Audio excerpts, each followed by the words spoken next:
We are staying at the Hoi An Memories Spa and Resort. It literally is its own island. We picked it because, might not have picked up on it, but we're on our honeymoon. So we wanted to stay at some places that were pretty nice, and all of our accommodations have been really awesome. And this place might take the cake. It's just a whole complex. It's so cool. And Hoi An is pretty bustling, so it's nice to kind of stay in a little bit of a quieter spot, but literally Hoi An is right there. Like, we're just on an island and then there's a bridge across the way. So we're gonna walk around and check out some of the amenities. They must be setting up for something. They said they have like shows every day, just kind of out. What?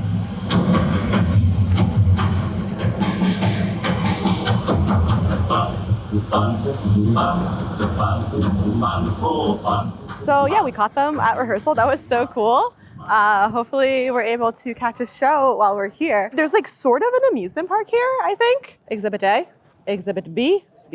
There's a whole cosplay corner. Welcoming visitors from all over the world to Hoi An, an impression theme park, an interactive show to stage the old furnishings trade port through traditional folk songs, trading sounds, busy business scenes of merchants come from every corner of the globe. So this is for all the mini shows, like the times a day when wow, they have so many. Wow, this is really cool. This was a perfect place to be. We didn't really know this was here when we booked it, right? You did? I didn't know. My gosh, look at this. Whoa. How pretty. Look at all that. Look at the tree out there. Oh, they're lanterns.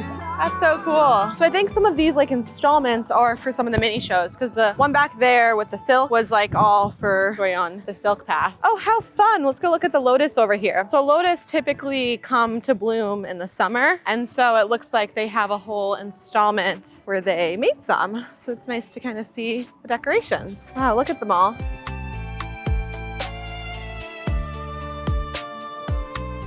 Yeah, and then look at all of this that lights up at night, I presume. It's the Love Bridge? Come on!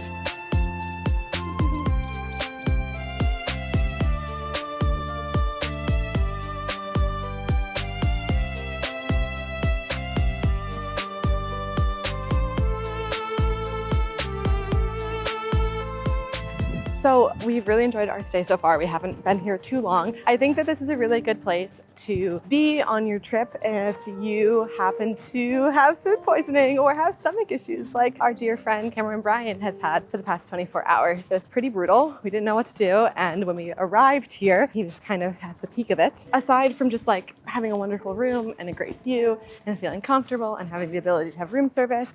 And literally last night I went to reception, told them that he was struggling and needed like bananas, rice, and toast. And I'll put the clip here of, you can guess which one of us had food poisoning, which one of us had a normal dinner, because it's quite funny. They literally brought a plate of like 15 mini bananas. But all that to say, when I went up and I said, help, like my husband needs some help.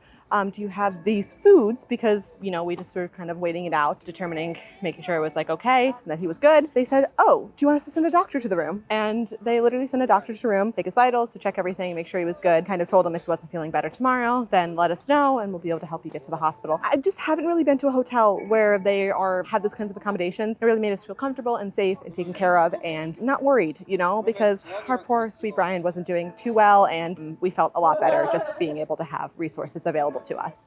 He nodded and agreed. Oh, he wants a clip of the pool. This is the second pool that they have. And this one is absolutely gorgeous.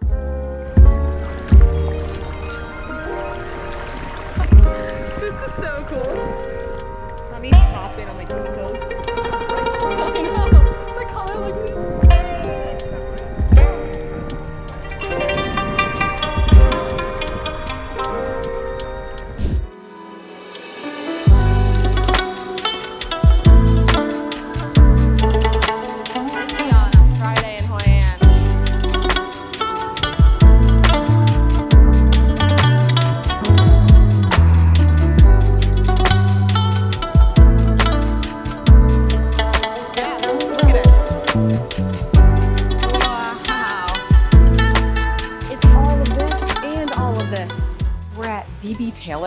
that is where our hotel recommended, but it's also highly rated on TripAdvisor. There are so many options.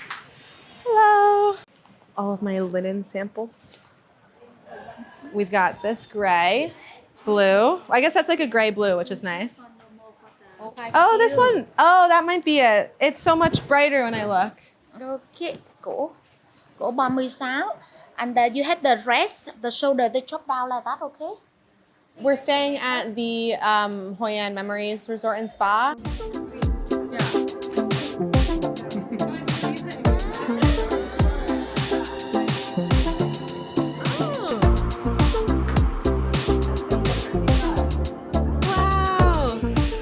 We just picked up all of our clothes. It's actually kind of crazy because we walked in today, we gave all of our designs, we came back a couple hours later and we had 2 fittings within the course of about an hour. We came in for the fitting they told us to. They said come back in an hour, fit the rest of the clothes. They did a couple changes and bada bing, bada boom. And then they said, tomorrow we'll have your clothes delivered to your hotel by noon, which is kind of nuts when you think about it because we literally started this process today.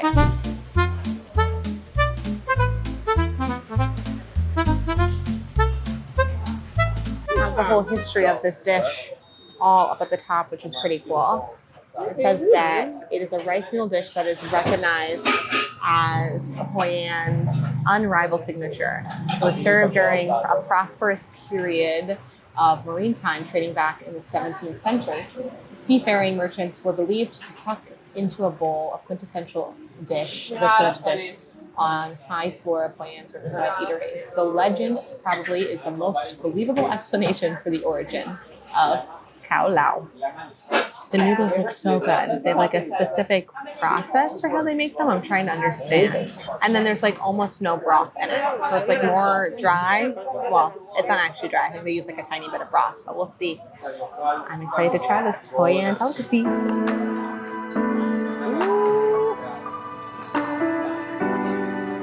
Okay, so she said to mix everything, combine with the broth. So here, I'll show you. So you there's just this tiny little bit of broth. I don't even think you can see it. So you mix it all together.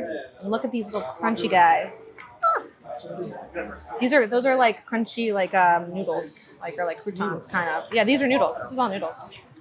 Yeah. And then there's some of the pork in here. It's like a soy marinated pork. See, nice and simple and light. It's just not, I got the small portion. I like this because I feel like it's a little different than what we've been eating because it's more of it's not as broth forward, but it has like a nice sauce from the broth. And these noodles are so good because they're much thicker. And they have such a nice bite. And as always, you got your veg. My favorite are always the bean sprouts. I feel like they have such a nice bite. And the texture of a noodle. And these crispy noodles, or like crispy bits, they're calling them croutons up there. I'm pretty sure I saw in the video once that they were like a fried noodle. So I was not sure. But they retain their crunch really well. They're so savory.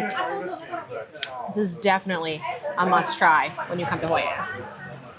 We are heading into the Hoi An memory land. We came here during the day before everything opened, but tonight we're going to see the big show, which is supposed to be all about the ancient history of Hoi An and just a really beautiful choreographed set to music piece. So I'm really excited. So we'll see if we have time to get a bite to eat. If not, we'll make do and see if we can get a late night bite afterwards because we had an appointment at our tailor that we couldn't miss, as you know. But look at the way this looks at night. That's so pretty over there. This is all lit up. And look at that little walkway you can go through. I don't know if I'll be able to film during the show, but this is a preview over here. Look how cool. It's all outside on the water. Epic. Excited? Yay! Wow, look at this. So Memories Land opened in 2018. Oh, wow. That's pretty recent. Oh, wow. There's like a whole little night market. That's really cool. Since we're staying at this hotel, we can walk around anyways without a ticket, I believe. But the best way would just be to get tickets to the show and then come through. They weren't really checking tickets much, but when we took a grab back to our hotel, they asked if we had tickets to come here. So I think that is sometimes they're checking, especially during peak season. So it seems like the mini shows finished at around 7:10, but they started at 5. So if you're coming here, that's the schedule as of right now, March 2025. So we sadly missed them, but that's okay because we're going to see the big show. And we did see the practice, which was really cool. So if you're just getting a ticket to come here, you could go see a bunch of those if you don't want to see the big show, or maybe you're coming with the family and you have like kids that maybe can't sit through a longer production. That's a great option.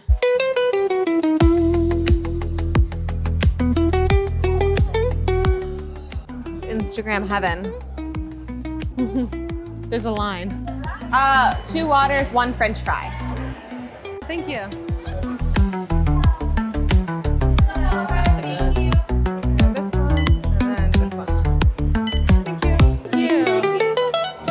Me straight up buying French fries and then getting here and seeing this.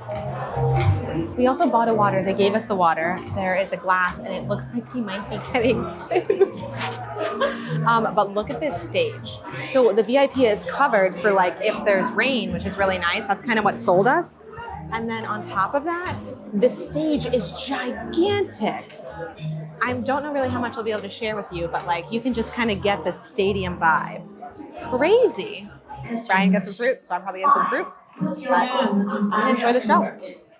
That was hands down one of the best shows I've ever seen. The special effects were unreal, right? Like, wasn't it I don't even want to like talk about them because I want you to be surprised and to come here. But my gosh, it was so cool. Also, you don't need to get the VIP seat, but the thing with the VIP seat is that you see everything, which I did think was really nice.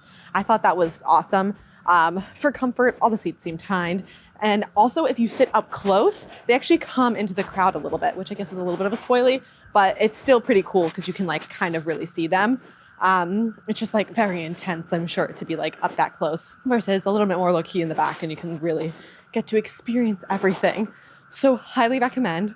Also, if you're coming to Vietnam and you're traveling around like we did and you're trying to decide on one show, maybe that's all that you really have the time for. Between the cities, we also went to a water puppet show in Hanoi, which I loved. I thought that was really cool. But this show does not compare even in the slightest. This is history just about Hoi An, and it is a fully choreographed show that is just like unmatched. The cast is gigantic. They are incredibly talented. The music is beautiful. Oh, this is the other thing. So there is no English translation on the music, but most of it isn't actually sung. It's really just instrumental for about half, maybe even a little bit more than half. And then when the scenes change and when they're going through different acts, you actually have a little subtitle on the side. So the languages that they had tonight were English, Vietnamese, Korean, and Chinese.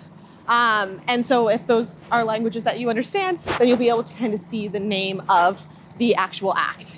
Also, isn't this beautiful? This is literally Hoi An right here.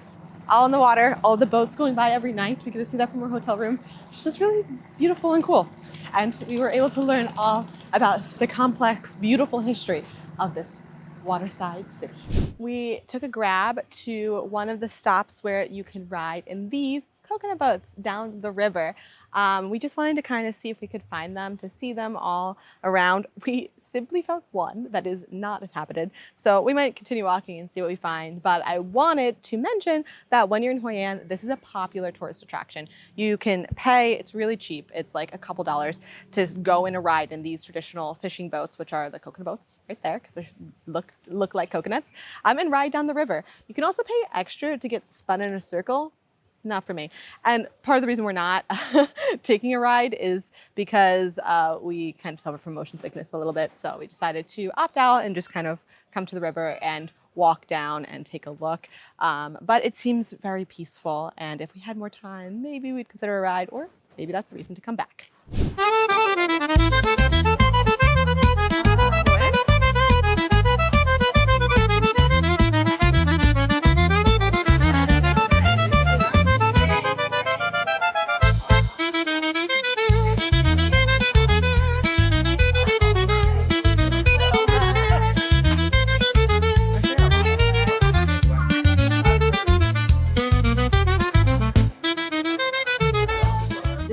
another dish that you have to get when you're in Hoi An. So look at these noodles. Delicious. Then obviously you've got all of your greens that they give you on the side to eat with it. And then the extra bits, the vinegar, the chili, the soy, everything that you can add in. But it is with mixed with peanuts, some pork, shrimp. It's in here somewhere that I can figure out. Here's your shrimp and my newfound love, quail eggs. They're so good.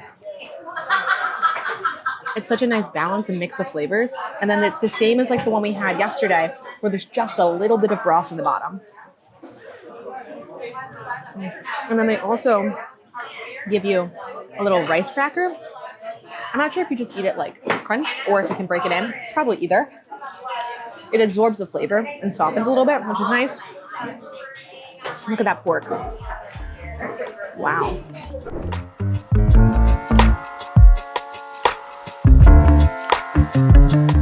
Here we are, the famous banh mi spot.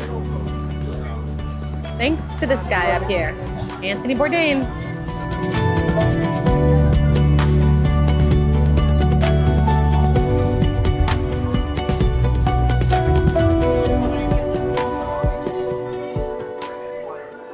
Keep thinking our food's here yet. We ordered one mix, that's all it says. Oh, you coming in hot? I was making sure your microphone was on. He was checking my mic was on. It's often not. And then we ordered one that's an omelet because there's a bunch of different ways to get banh mi. If you're skeptical because maybe pate isn't your thing, well, there's barbecue pork, barbecue chicken versions. There's like we got an omelet. There was a tofu and avocado one on this menu. You can even, I'll see if we have time for it. We're going back to Hoi An, not Hoi An, we're in Hoi An. We're going back to Hanoi today. There is a dessert. I guess it's sweet, so it's a dessert to me. It's literally just like the bread, banh mi, and then you dip it in sweet and condensed milk. And I just feel like that'd be delicious. And so, yeah, I want to get that. But I'm excited. We've had an underwhelming amount of banh mi on this trip, but also the Vietnamese cuisine is so extensive and there are just so many things to try. So I haven't been really trying to eat too many things twice. Like both of these banh mi's that we ordered are different than the barbecue pork one that we got in Hanoi. So actually, I think other than maybe pho ga, and the shrimp cakes, I don't think we've had anything twice, which is kind of crazy when you think about it. It's just, it gives you a perspective of all the different things that you can eat here. And it also helps you know that while there are so many options, it's okay if you have to eat within a comfort zone because there are a ton of the one thing you maybe like. Like if you wanted to have pho ga, you could eat at a different place every day.